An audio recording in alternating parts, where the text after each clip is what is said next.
All right, it says we are live, so we're going to get started. Um, hello, everyone, and welcome to our 8th episode of the Kentucky Hands and Voices DHH Hero Power Hour. My name is Brooke Montgomery. I work with Hands and Voices, and I also have a child who is deaf. He is 6 years old.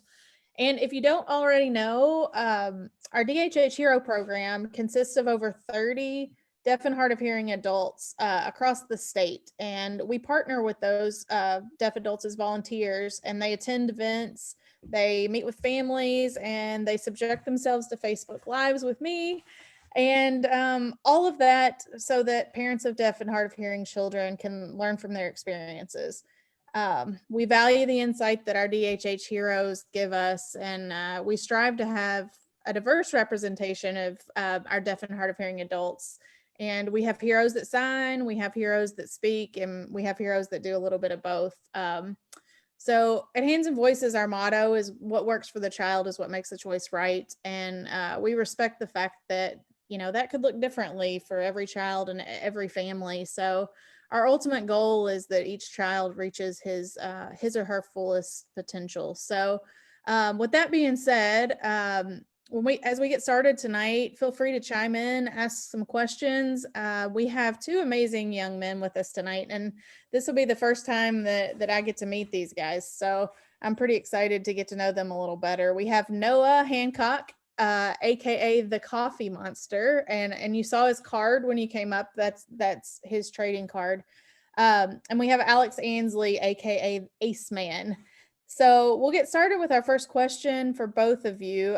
Just start by telling us a little bit about yourself and about your journey with hearing loss. Alex, if you want to get started for us, that'd be great.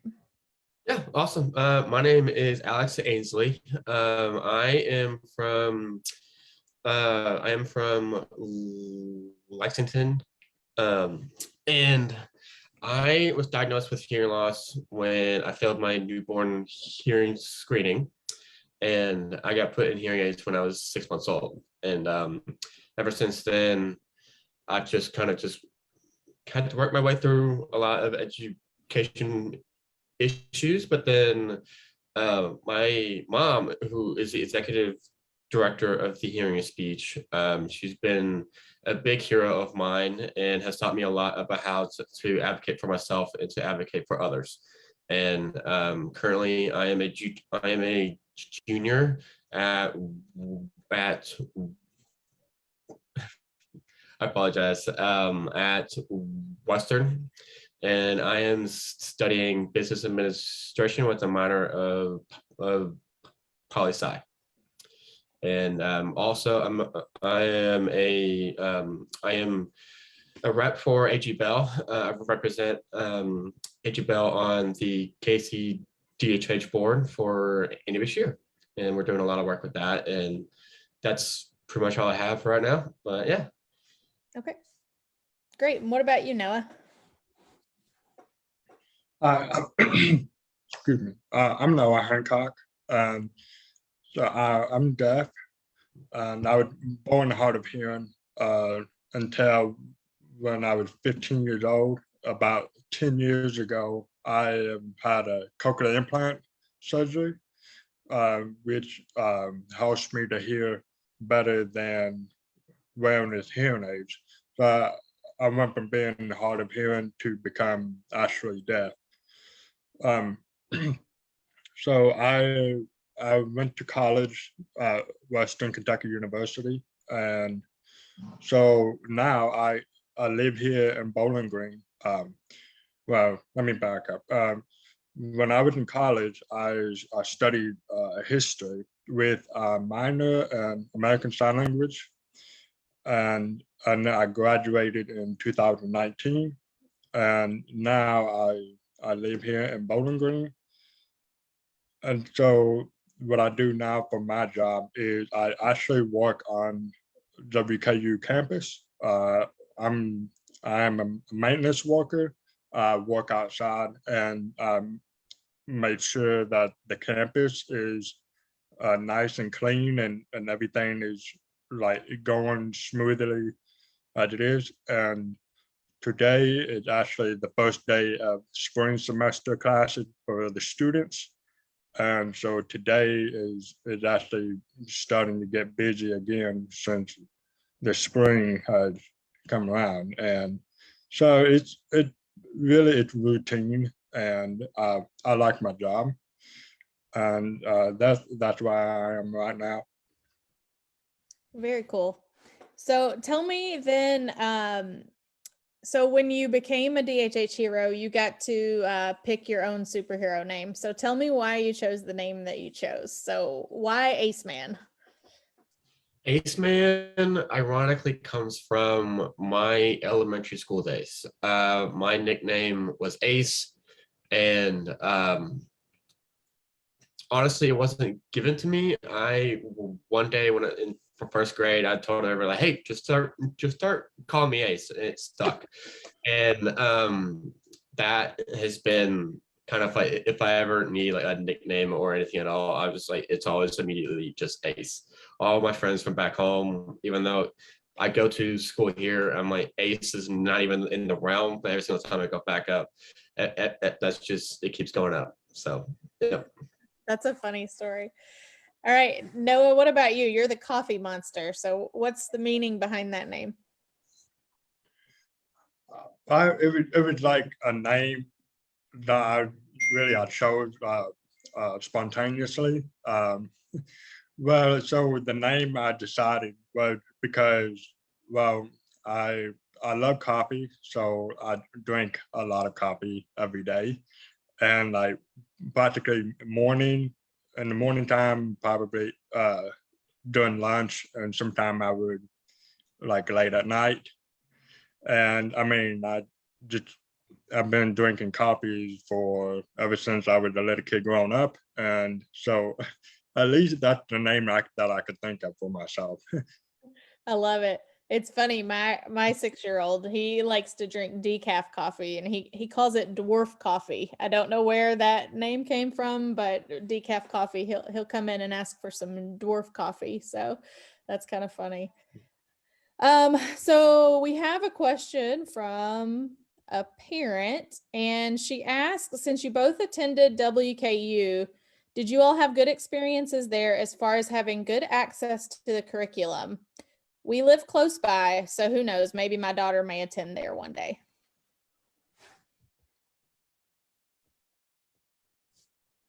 Either one. Yeah. So currently at Western, I do have to say within the deaf community, Western was a big choice for me because we are the only school who has a deaf coordinator.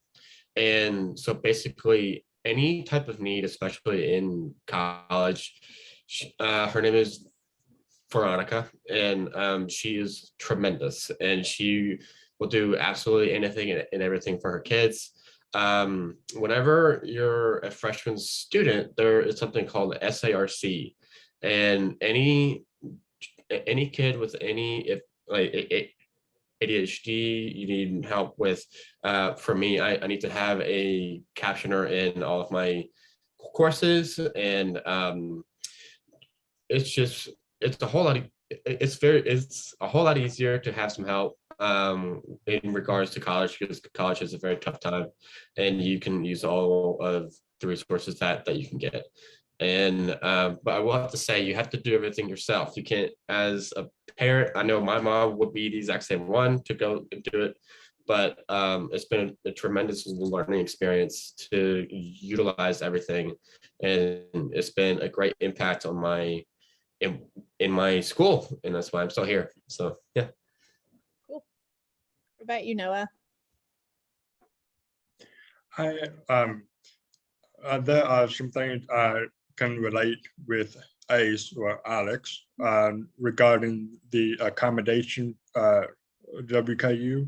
I am familiar with the SARC program, accommodation program, and I also work with Veronica. And she is actually really good, and she's helpful when you ask or want to receive any kind of accommodation. You would go to Veronica. She would be the program coordinator, and you could talk with her and get your getting your needs, and she is really helpful. But in my experience, most of the time I pretty much operate independently on my own, and like in all my courses.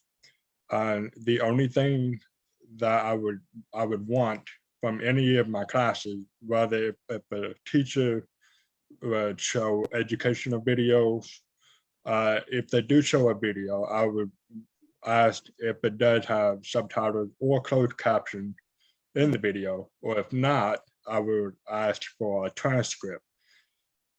And when there is a midterm exam or a final exam, I would ask for like the extended test taken, the longest amount of time that I can have when I'm taking a test, instead of taking the test in class, which would only give you an hour or an hour and a half at the most.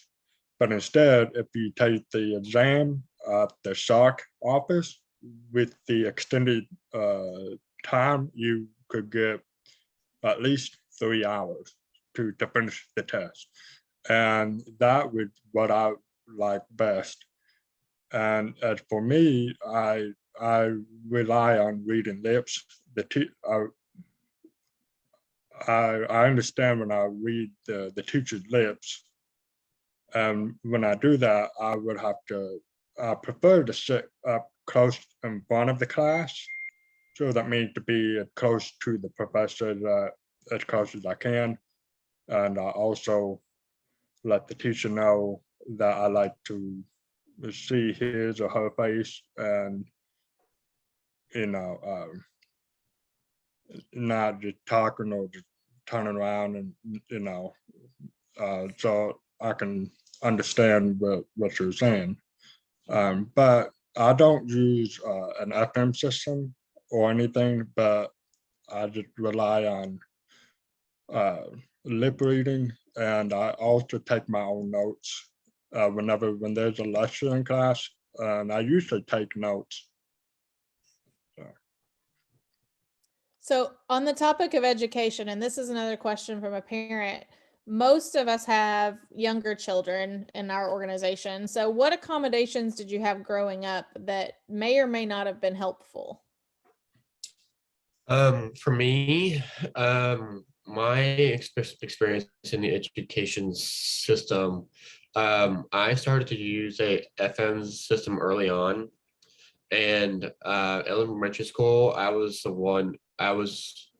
very arrogant with my DHH coordinator, and because I didn't want to wear it. And then by the time I went to middle school, there was some new tech advances within it. And with the FM system that I used, it was a neck piece that came down.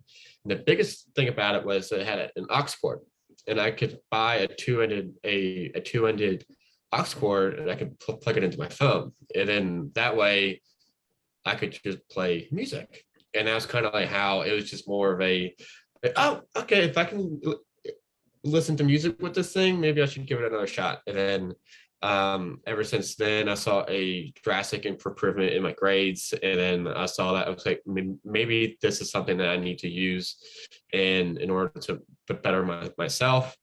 And the good thing though is now that was almost 10 years, like 8 to 10 years ago. So the tech advancements to the new FMs, like to this day, it's not going to be as big. It's not going to be as annoying to wear on your neck. And but yeah, I've used it up until the day I graduated. And actually, in high school, I used something called a Roger pen, and it looks like a normal pen, but it would have a mic at the end of it, and you can actually point it to whoever was talking, and that kind of just amplified their voice. So I could be anywhere in the room, and it would almost seem like I was gonna be right next to them. So, but yeah. What about you, Noah? Helpful or not so helpful accommodations that you had in school? I do agree with the FM system. I am familiar with that. Well, I had hearing aids for most elementary, middle school, and part of high school. I've had hearing aids, and so during that time, I used FM systems. I also had interpreters. And when I had the cochlear implant surgery in my sophomore year of high school, and then so since I have the implant, so which would use a different device other than the hearing aid, and so I'm gonna have to find like the cochlear implant, uh, like a smaller piece of an FM system built specifically for the cochlear implant. And I started using some of that a little bit, but I didn't use that as often because I was relying more on the implant itself instead of using the FM system. And by my junior year and senior year of high school, I was becoming more and more independent of doing the work on my own, and paying attention in classes and to my teachers, because in my junior and senior year, I did not have any interpreters, but I did have a note taker, and but I was able to take my own notes and not have an interpreter. So it was at that stage, up and through my college years, I was more and more independent of myself than always relying on interpreters. But as long as, then again, like my accommodations, like if the videos have subtitles or closed captions, and if I able to understand the teacher by reading lips or taking notes, and sitting in front of the class close to the teachers. That's what I have been doing. And but as far as to your question, through elementary, middle school, and part of high school, I did use FM systems, and had at least 2 different interpreters at some point. All right. Do you have something else, Alex? Yes, I do. Regarding younger kids, for me, I had a 504 plan.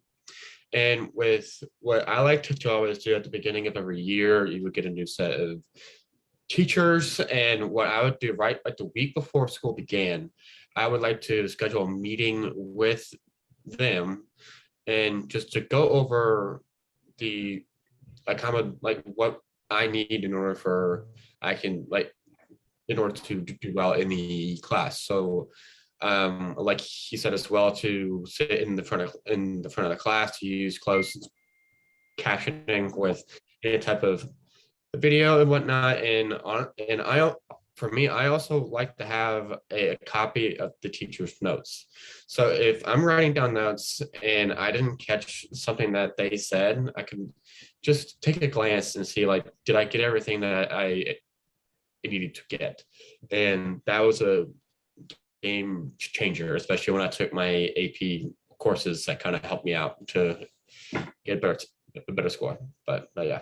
Yeah, no, that's really great advice. So that kind of leads me into my next question. So parents ask us a lot of times, and I'm curious too, if and when their child should attend their own IEP and 504 planning meetings. Did you attend those? What would you say would be a good time, if at all, to have the child start sitting in on those meetings? So for me, I would strongly suggest to do it as by the time they're in 2nd and 3rd grade, because by that time they're really starting to grasp that the idea of sitting in the classroom, paying attention to class, paying attention to your teachers, and even if they don't have to say anything, just to have them there so they understand, okay, you have a whole support system around you, and we're here to help you succeed. And because I sat down in my third grade, 504, and by the time I was in sixth grade, when I went to DHH, that's when I started to my coordinator started to ask me questions during the meeting. So it's just not, instead of saying her doing like her trying to say like, hey, this is what Alex needs in order to succeed, she would ask like, hey Alex, what do you need in order to, so it was kind of more of like back and forth while the teachers were there, so they understood, and I was part of the conversation. And by the time my seventh grade year, she kind of took a step back, and then I led it in a small way, but she was there for moral support. And then by the time high school started, I kind of took everything in my own hands. And if I needed help, I went back to her. But that's taught me a lot to how to advocate for yourself. That's one of the biggest pieces of advice I have to give to a parent with a kid like that. So yeah. Great advice. What about you, Noah? I understand what Alex was saying about the IEP and Section 504, those laws. Well, although Alex had learned about those accommodations, the laws like early on, like elementary and middle school, but in my experience, it wasn't until like high school, like freshman or sophomore year, when I was starting to learn more in depth about Section 504, well, especially Section 504. And then I remember actually been to one of those IUP Section 504 meetings at school. It went like sophomore or my junior year of high school. I remember being at one of those meetings with my parents and also my one of my teachers, and so when they were discussing, well, like being involved in the conversation, I was there observing and listening to what what the plans are for the classes that I was in. But it wasn't until I remember when they were asking about what I should need, and then they all turned to look at me, and then they asked me, they were looking at me, and then I was like, okay, and then that's the moment where I felt like, well, I was starting to be included more and trying to decide what's best for me. So I didn't start learning that until like later in my teenage years, but I still remember that very well. And then ever since, and then that's part of how I become more independent for myself. Yeah. So another question I had was, with Hands and Voices, we try to do a lot of events. Of course, COVID has kind of thrown a wrench in it, but we try to do a lot of events where families with kids who are deaf or hard of hearing come together and they see each other and they see deaf adults, and they realize that there's other people out there like me. So I'm curious, when you were younger, did you know any other kids that had a hearing loss, and did you attend any kind of events, or did you go to school with other kids like you? What did that look like for you? So my experience in elementary school, I had, well, so I went to the hearing speech when I was extremely young, and that was my preschool. So growing up, there was always at least 20 of us who had hearing loss, but just more so all over the spectrum. And that kind of gave me a grasp to understand that even from an early age, I'm like, there are people like me. And that kind of helped me go into elementary school. But then elementary school was a little bit more tough because I don't, for me, I don't remember anyone else having hearing loss. But the cool thing was, for my experience was more people were curious, and like for me at that age, I thought it was more of a bad thing. But as I'm older, I realized that when kids are curious, they're not being mean.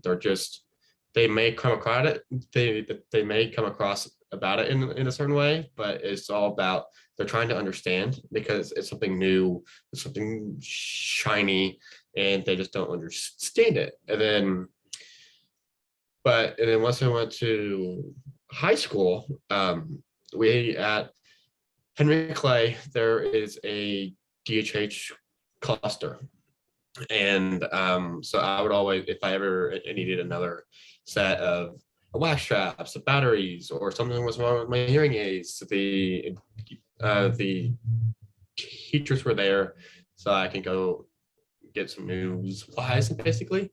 And that was my help. But then also I was there just in case it's something, if anybody needed help, or if I needed help to talk to a teacher, but primarily for me, that was my case. But yeah.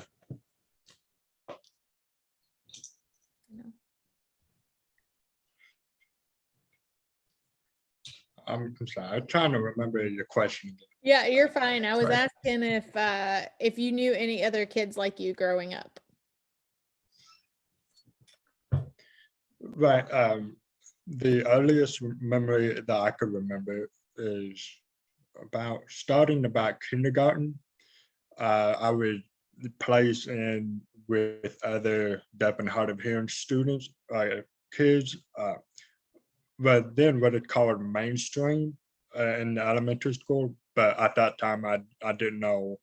I didn't know that's what it would call.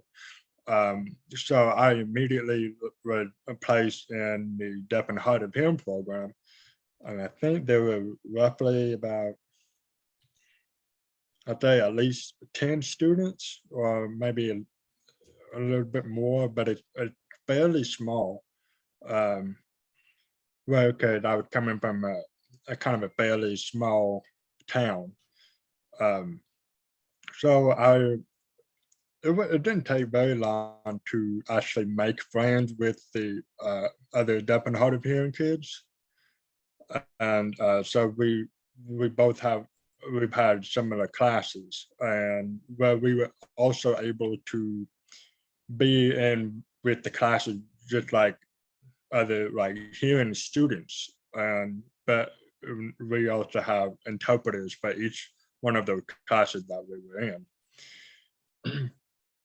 But until after elementary school, um, and that I went to like a county school, and some of the students who I become friends with, they either went to a city school or they went to Kentucky School for the Deaf. But the biggest difference is I never was a student at KSD, and so basically after elementary and middle school, and that's how we kind of like just parted ways, because I stayed like mainstream, and then while they went to like the deaf school. And Sure. And all right, this next question is for Alex. So, as a mom of a child who is deaf and who also works in the community with deaf and hard of hearing or children and families, I often wonder myself, like, how that's going to affect my son, right? Is he going to be annoyed with it? Will he appreciate it? I know you said earlier your mom is one of your biggest heroes. So I'm just curious, like, your mom is very involved with all things hearing and speech in Mm. her professional role. So how do you feel about that? And is that the same now as it was when you were, say, growing up 10, 12? So 15? when I vividly remember when my mom just took over the executive uh, director role for the hearing speech, we were moving from Ashland Ave in Lexington to the old J.R. Ewan Elementary School, and there the news came out, and there was and I think I was, oh gosh, probably like 8 years old, and I'm on the news just talking about it. And but because I started talking about it since I was that young, it's become um it's been a big it's very important to me to try to make sure that I want to share my story, and I want to help, and I kind of want to help other parents know that you're going to be fine. You're going to have some bumps and turns, but that's how, from what my mom tells me, that's kind of how it always goes. But with the hearing speech, I've always tried to, if we ever have any dads that are really worried about their kids playing sports, I will kind of offer it, like, hey, do you mind if we can have a talk? And it's nothing bad, but it's just more just trying to help others understand. And like, just because I have hearing loss, that doesn't make me any, in my mind, it doesn't matter as much when it comes to as the traits that you're going to learn. And um that's what I always try to tell them. You're not going to teach them how to hear. You're going to teach them how to be a more responsible adult. And that's where your input as a parent, but also as a parent, is to learn the accommodations on the way and kind of how to become a good support group for your child. And regarding this whole sports aspect, I have played pretty much every sport underneath the sun. And the hardest one that I had to do was swimming, because with swimming, you have to take your hearing aids out. So one of the things that they did was they would kind of like tap me on the foot, and then I would jump and dive. And so regarding any sport, there's always going to be someone out there who, and if there's not, you are more than welcome to come to me and I can help you out. But with any sport at all, it's just like, playing football, playing anything where sweat gets really built up into your ears. There's always things called a ear guard, what's the name of it? But it's a kind of like, almost like a sock that you can put on your hearing aid, and it's kind of like, it's like a sweat guard, so it doesn't hurt your hearing aids at all. But yeah. So I'm sorry, I've kind of gone off track, but yeah. Yeah, no, not at all. In fact, I was going to ask about sports. So, I know, I'm trying to think. I think on your card you have you're playing some kind of sport. I can't remember Lacrosse. which one. Lacrosse, that's what it is. Lacrosse, one of the sports that I know nothing about. So that that's really cool. What about you, Noah? Did you play any sports or have any other hobbies or interests that you want to talk about?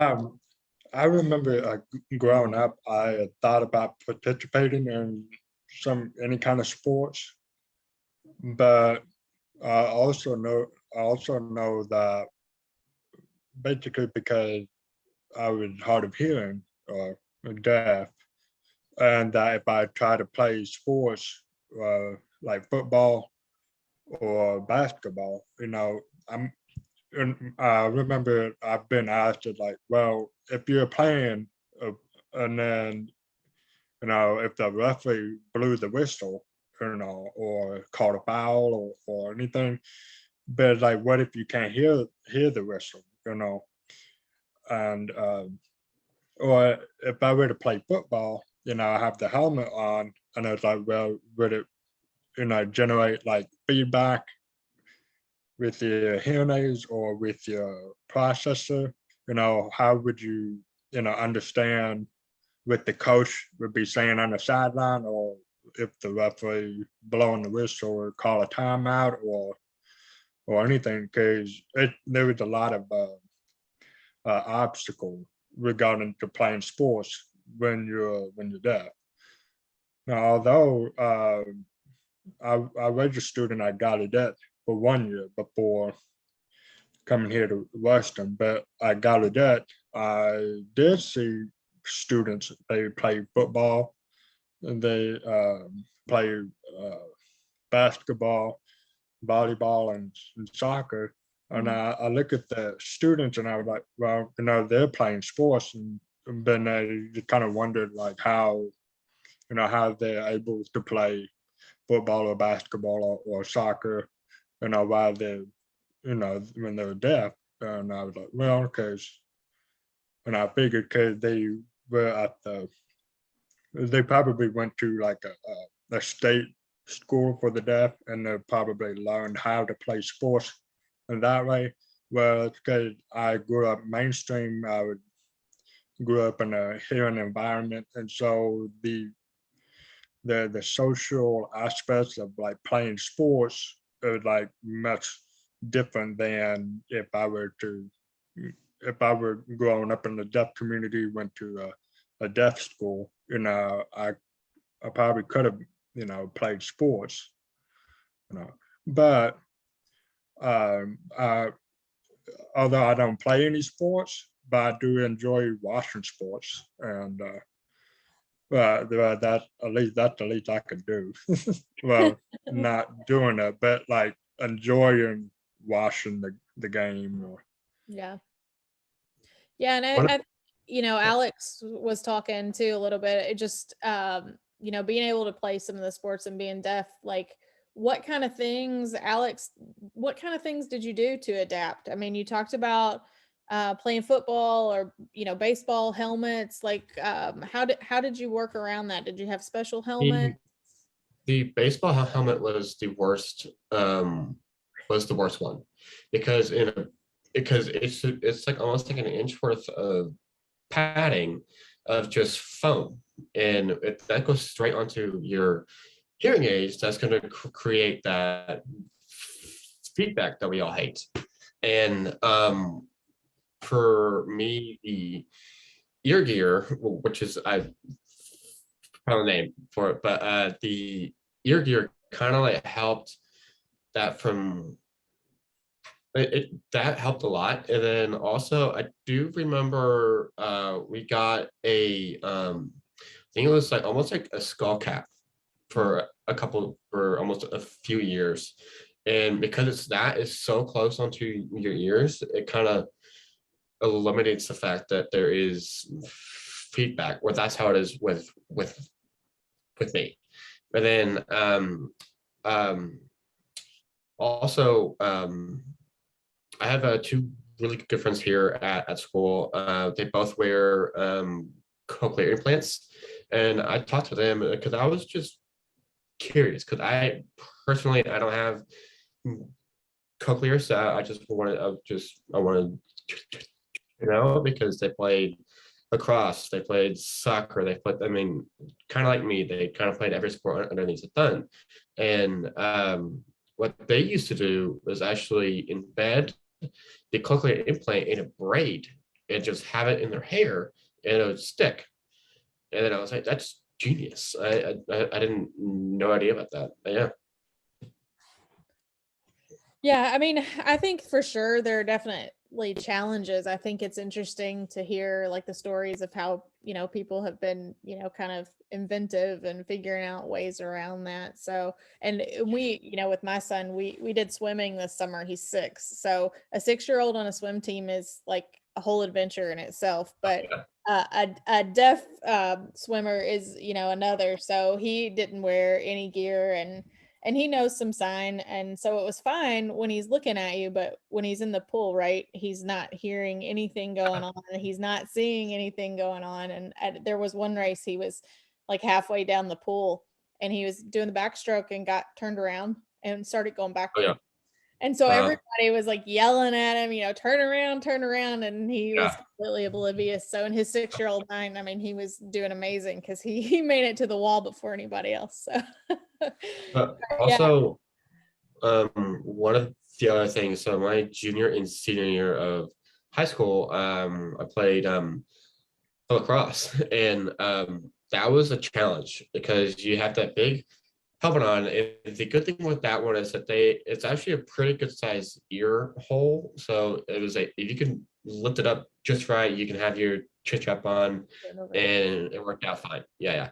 And but the hardest part is that because you have that on, you have there's people in the stands, there's both, and it's just chaotic. And one of the things that we used to do, or like what I would have my teammates do whenever we're trying to run down the field, I would have the guy behind me try to if he's close, he'll go, Alex, go to the crease. And then that way it was kind of almost like a relayed thing from the coach, was all the way back here to tell the guy right here to tell me to go. So it was kind of really improved the whole teamwork aspect, especially with the communication. And my coach even said to me and to everybody else, is like, Alex, this kind of honestly kind of helped us all, because he had the same issue even before I was on the team. And because I was on the team, he had to create new ways, and it kind of taught him. And I'm like, and I didn't have to really do anything, and it was kind of, that was a kind of, it just makes you feel good, another, but yeah. I can see how, anytime we're, hyper focusing on that communication, I mean, it benefits all of us, right? So so you also have taken a new role as a board member with the Kentucky Commission for the Deaf of Hard of Hearing. So I was curious, you said you were the AG Bill rep for that, but how are you kind of hoping to impact the community in that role that you have?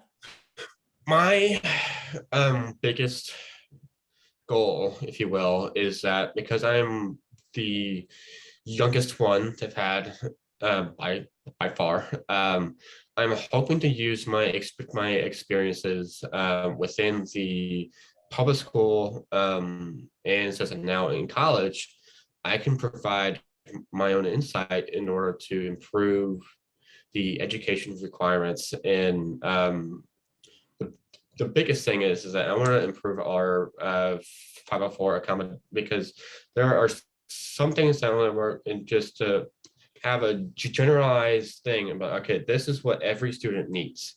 It doesn't, and if you need anything else, of course, ask. And then, but then right now we're doing a lot with the deaf and the blind community.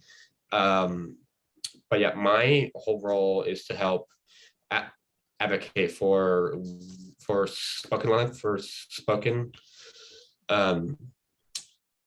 and but also I just really want to make sure that, because for me, I have been very fortunate regarding my DHH coordinator and my mom and my dad, and I want to give back. I really want to help those who didn't have that support group, and make sure that if they're not going to get it from home, they have it from school, so they have somewhere to feel supported, and they can have a way to better themselves, and then also to teach others about what it means to have hearing loss. It's not just, we try to help everybody the way that you can. But yeah, sorry, but Yeah, but no, yeah, so great. it's just more so like trying to improve the education system for us, especially for a younger kid. That's my goal. That's really what I want to attack. Okay. Yeah, I think that's wonderful. So look forward to seeing, some of the great things that come out of that. So, all right, Noah, we'll shift over to you and ask you a few questions then.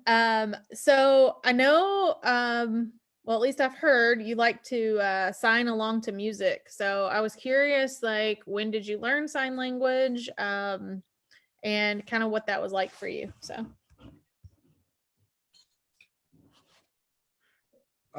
So I first started learning sign language, well, when I was in elementary school, when I was first integrated into the deaf and hard of hearing program. Actually, it was beginning about preschool and kindergarten, especially kindergarten is when I started to learn a lot more sign language.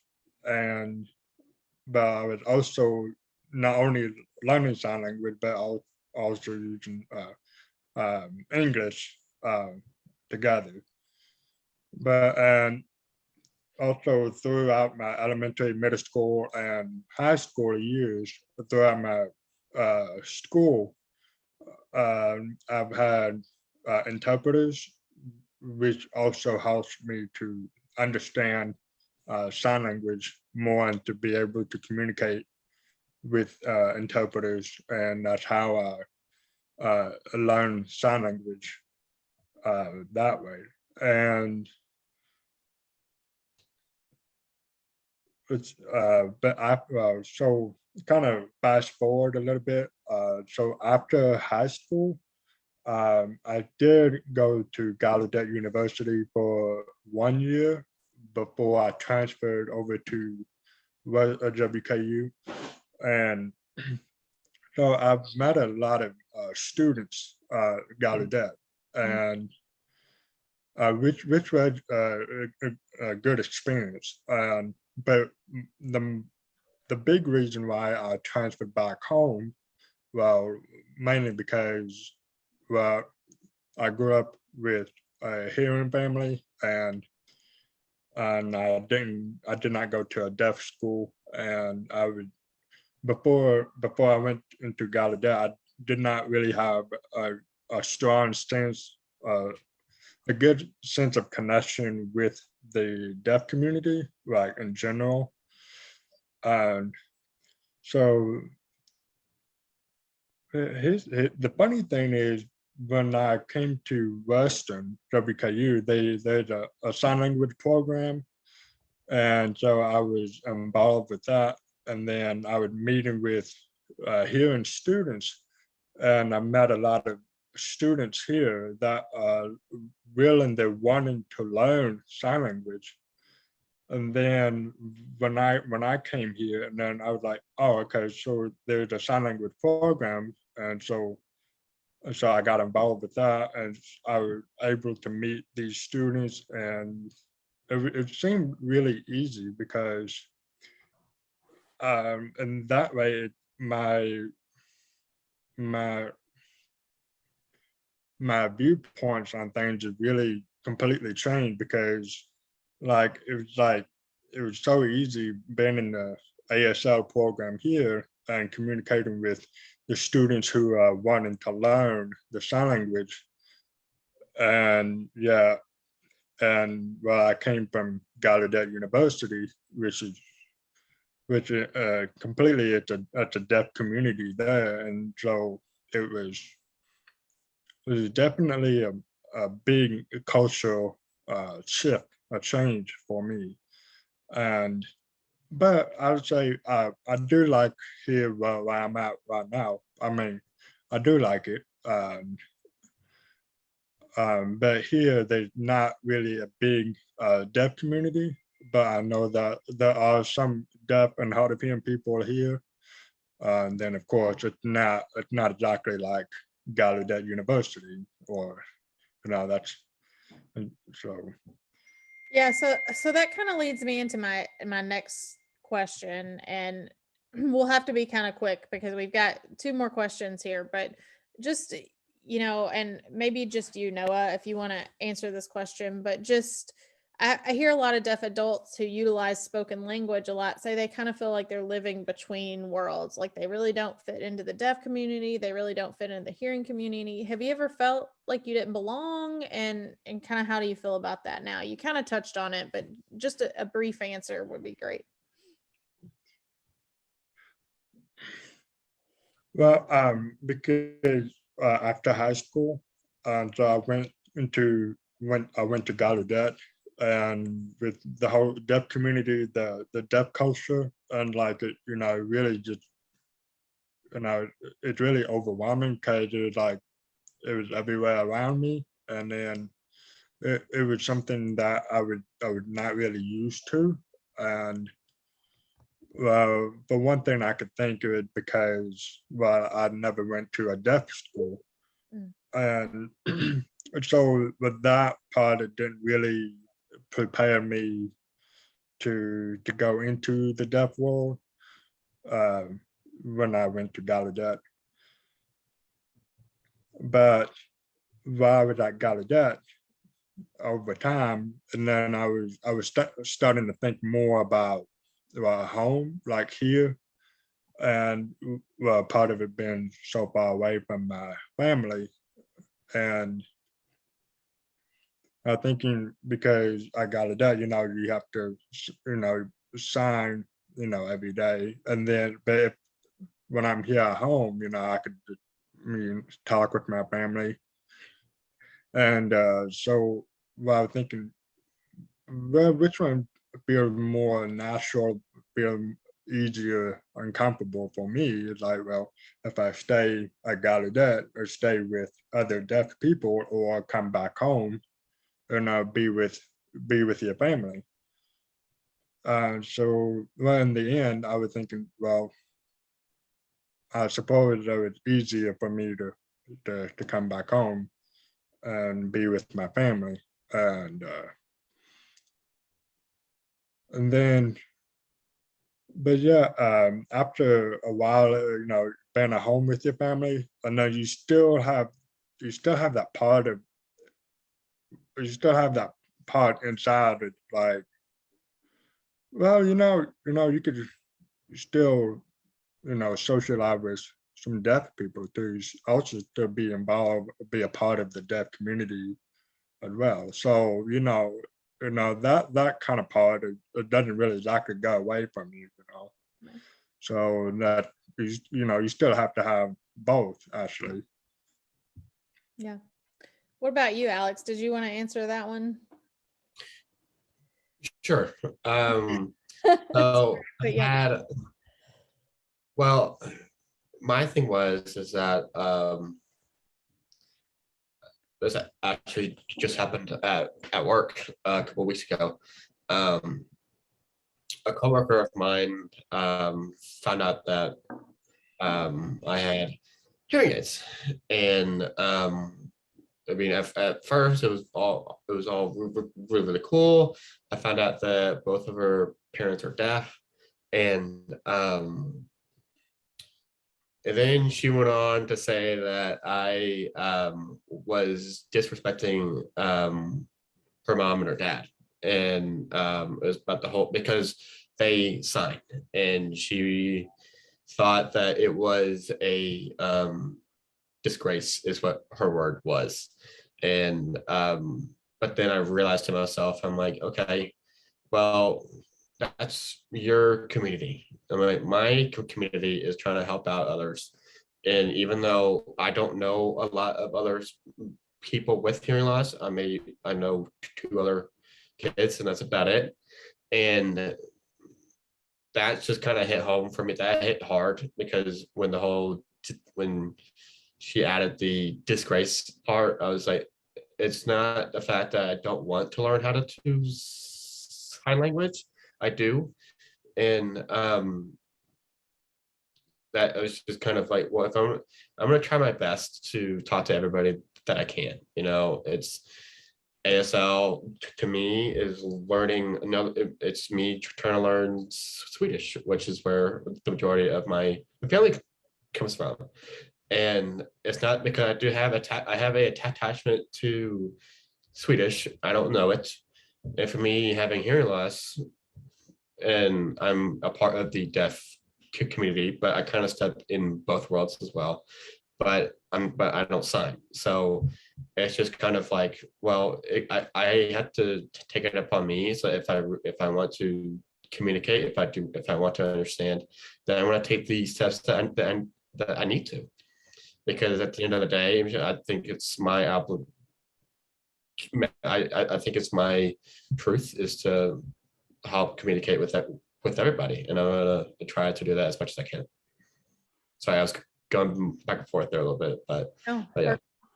great answer. So I love hearing, the different perspectives on that, and kind of, how everybody, is brought up different. And again, it kind of goes back to that, what works for you. So, what works for you has been, spoken language, and as you get older, you're able to branch out and do, some other things and talk with some other people. So, again, I think, it's what works for you, is your truth. So I love that.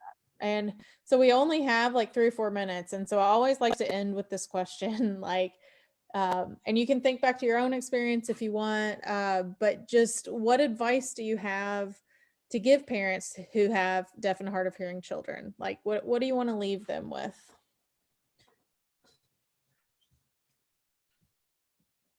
I think. My biggest piece of advice that got handed down to me was hearing loss shouldn't be a part of what you are. It should, hold on. Okay. There's a specific verb in it, and I'm trying to remember it, but it more so comes down to the fact that it's about acceptance. And if you can't accept your child who has hearing loss, your child is not going to accept for who they are. And it comes down to the fact that you need to love your kids for who they are as them. And having hearing loss is a part of them. It doesn't define of who they are. Teach them how to define themselves. And but yeah. Yeah, no, that's great advice. And that's why I always like try to remind myself when I'm talking about my son, like it's just a simple, the way I word things, but I try not to say like my deaf son, like my son who is deaf, right? Because he's my son first, like he just also happens to be deaf. And, that's part of what makes him, a great kid. But that's just, part of him, right? It's not who he is. So, yeah. All right, Noah, what about you? What kind of advice do you want to leave parents?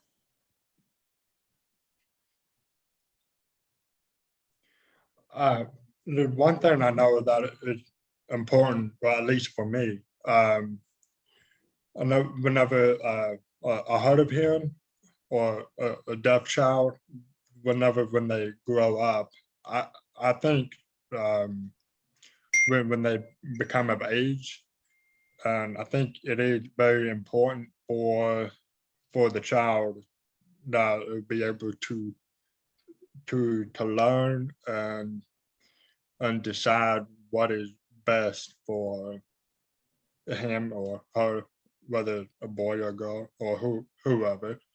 So I think that's very important.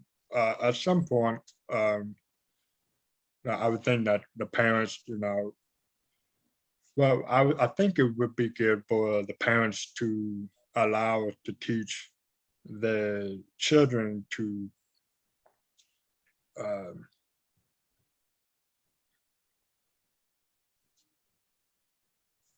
it's a little tricky to explain. To allow to teach the kids, how to be themselves, how to, decide what's best for them. Well, as I said a moment ago, and also I do have to say, even though whether hard of hearing or being hard of hearing or being deaf, it's like what Alex said earlier. It's like it's not defined like who you are, but don't don't let that define you, or you can. But there's a famous quote saying that deaf people can do anything except hear, and I think that from I. King Jordan. He said that quote. It said, "Deaf people can do anything except they don't hear." And so I think that deaf and hard of hearing people can just be like just anyone, and it doesn't. And the disability did not matter. And Yeah, no, that's great advice. And I truly believe that. I mean, deaf people can do anything. So, and hard of hearing, deaf and hard of hearing people, they can do anything, right?